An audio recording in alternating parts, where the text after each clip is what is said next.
Presidente Siagri è amministratore delegato dell'Eurotech. Una curiosità innanzitutto, prima di parlare del futuro, siamo a Friuli Future Forum della Camera di Commercio. Lei ha fatto della sua professione il futuro è diventato la sua professione. Ma ad Amaro, in Carnia, come si sta? Vede, c'è il strano concetto che magari se si occupa di tecnologie, magari si pensa che si deve stare in posti magari modernissimi o in posti che siano soltanto rappresentazioni di tecnologia. In realtà il segreto, perlomeno quello che si sta cercando di fare, è come coniugare tecnologia e innovazione con l'ambiente in maniera tale che ci sia una sorta di convivenza, anzi la possibilità di migliorare l'ambiente grazie alle tecnologie e grazie al bell'ambiente migliorare le tecnologie stesse, per cui penso che essere in Carnia o in Friuli, nel nord del Friuli, non sia per niente sbagliato, anzi penso che la creatività ne abbia da guadagnare, stare in mezzo ad un bel ambiente sicuramente si pensa meglio, stare all'aria pulita e sana si sta meglio e per cui la sfida si può vincere e la si può vincere anche inventandosi delle cose più belle che non stando in una grande città. Cosa state inventando per il futuro, a proposito di futuro? Nel vostro, cerchiamo di raccontare al pubblico quello che in effetti fate. Fateci capire quello che fate, perché non sempre si riesce a dare una dimensione al lavoro che fate. Sì. In realtà quello che stiamo cercando di fare è coniugare il progresso tecnologico e questo per quanto ci riguarda significa i calcolatori, cioè come si evolveranno i calcolatori, come questi calcolatori da macchine molto grandi e dedicate a degli esperti, come queste grandi macchine possono integrarsi con l'ambiente che ci circonda. Cosa vuol dire integrarci con l'ambiente che ci circonda? Significa poter dotare l'ambiente di nuovi strumenti per preservarlo, per esempio, o per in qualche maniera permettere di usarlo meglio, usarlo in maniera non distruttiva, perché alla fine le tecnologie devono aiutarci a vivere meglio su questo mondo.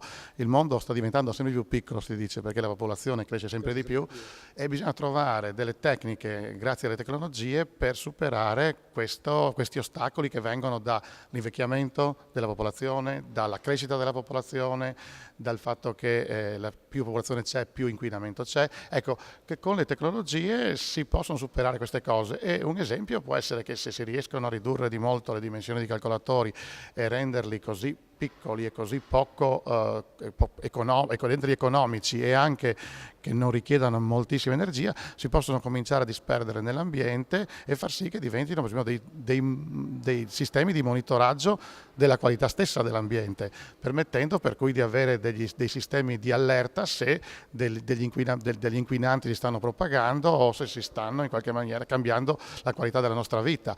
Come lo stesso discorso lo si può fare per rendere le case più intelligenti in maniera tale che anche un anziano da solo non si senta più solo, ma sia in compagnia di quello che io chiamo un angelo custode digitale, cioè dei calcolatori che in qualche maniera ti aiutano a star meglio e che possono dare degli allarmi in anticipo senza che la persona sia costretta a fare una telefonata o se magari è caduta è impossibilitata a fare la telefonata per altri motivi, per cui si possono creare dei sistemi elettronici basati sui calcolatori che migliorano la qualità della vita a casa e migliorano la qualità dell'ambiente intorno. Questo per agganciarci un po' al discorso Friuli Ambiente. Poi è chiaro che la maggior parte delle nostre poi attività si rivolge alle industrie che hanno bisogno di ridurre i costi e per ridurre i costi significa ridurre la quantità di materia e per fare prodotti con meno materia, con meno energia e per fare questo c'è bisogno di inserire più intelligenza dentro le cose. Cioè il futuro va la tendenza del progresso è di andare nella direzione della cosiddetta smaterializzazione, ovvero ogni nuovo prodotto ha delle caratteristiche migliori del precedente ma usa meno energia, meno materia e consuma e anche in meno spazio. Per fare questo, visto che se scompare una cosa, visto che nulla si crea non si distrugge, se scompare qualche cosa bisogna buttarne qualche altra, l'idea di base è di buttare dell'intelligenza. In fin dei conti, se noi pensiamo anche ai processi artigianali dei nostri artigiani, plasmavano la materia buttandogli dell'intelligenza che era data dalle loro mani, dalla loro capacità di plasmare un oggetto.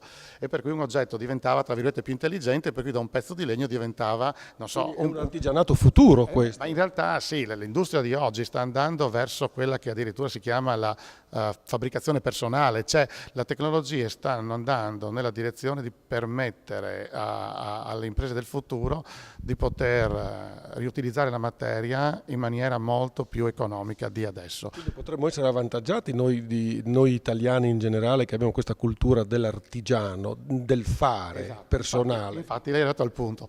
Esattamente, il futuro che ci è dato dalle nanotecnologie, cioè dal fatto di cambiare il modo di utilizzare la materia. In passato e anche adesso noi la materia la usiamo per asporto, cioè prendiamo un pezzo informe, togliamo e buttiamo via. Se potessimo fare un processo al contrario, che partendo dal singolo atomo costruiamo, arriveremo a costruire un oggetto senza scarti. Se poi questo tipo di costruzione, siccome si parte dal singolo oggetto, può partire da una piccola macchina, perché se deve lavorare un tronco per fare una sedia deve partire da un grande tronco, ha bisogno di una grande macchina e ha bisogno di grande scarto e di grande energia. Se invece se parte dal singolo atomo e può alimentare la macchina con piccole quantità, anche per fare un oggetto di dimensioni ragionevolmente grandi non le serve tanto posto. Quindi ha una riduzione enorme di consumo e di contro si potrà arrivare a fabbriche molto più piccole.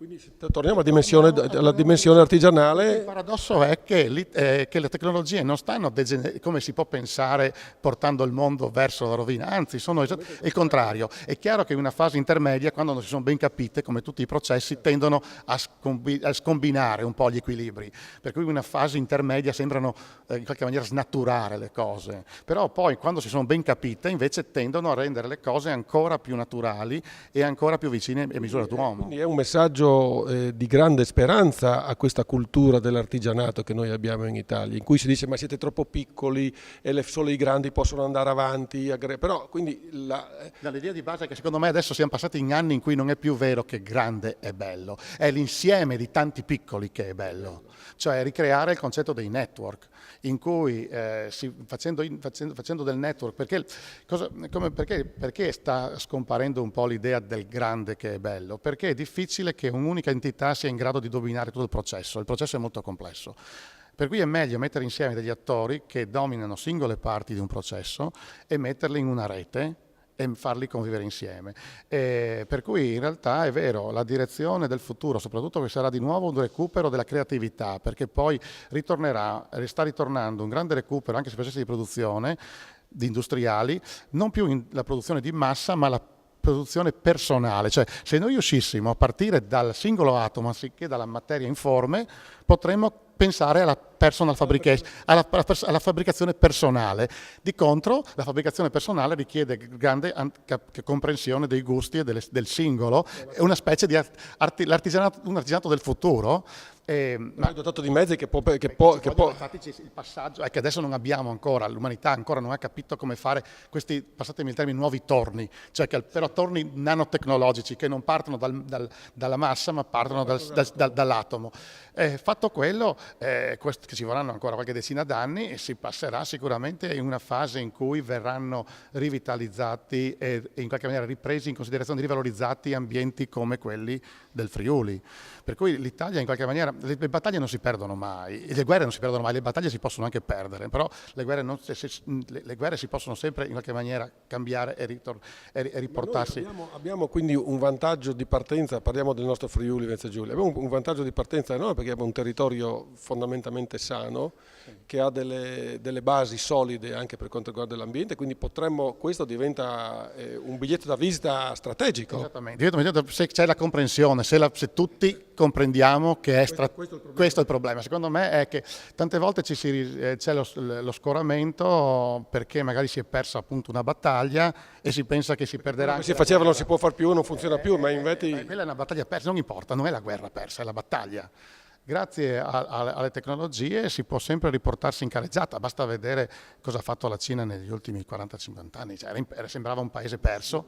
Un paese del mondo ha corso tanto in poco tempo. Così. E per questo, allora, questo deve essere un grande segnale di speranza. E dobbiamo però, dobbiamo pensare che però la tutela del territorio passa per le tecnologie. Se non cominciamo anche in Italia a pensare che tecnologia non è contro il territorio, purtroppo in Italia abbiamo una visione neoclassica che in qualche maniera fa pensare che tutto il progresso tecnologico sia distruttivo rispetto all'ambiente, rispetto all'umano, rispetto all'uomo. E questo qui forse era vero quando le tecnologie non erano ancora ben capite, quando c'è stata sicuramente la prima industrializzazione di massa che un po' ha snaturato le cose, però alla fine le cose vanno verso il meglio, per cui io credo che se si crede nel territorio, se crediamo nel nostro futuro e ci facciamo accompagnare dalle tecnologie, forse riusciremo a ricostruire un qualche cosa. Che voi siete partiti dalla Carnia, avete fatto la vostra Valley Carnia o Carnia Valley, come volevamo per partire, quindi è una speranza, dai. È un messaggio forte di speranza, più che di speranza, di futuro, che c'è. Il futuro c'è, sì. Ci vogliono un po' più di sfide, un po' più di sogni e secondo me è fatta. Ecco, un po' più di sogni. Sì. Avere il coraggio di sognare, no? Sì, e sognare più forte degli altri.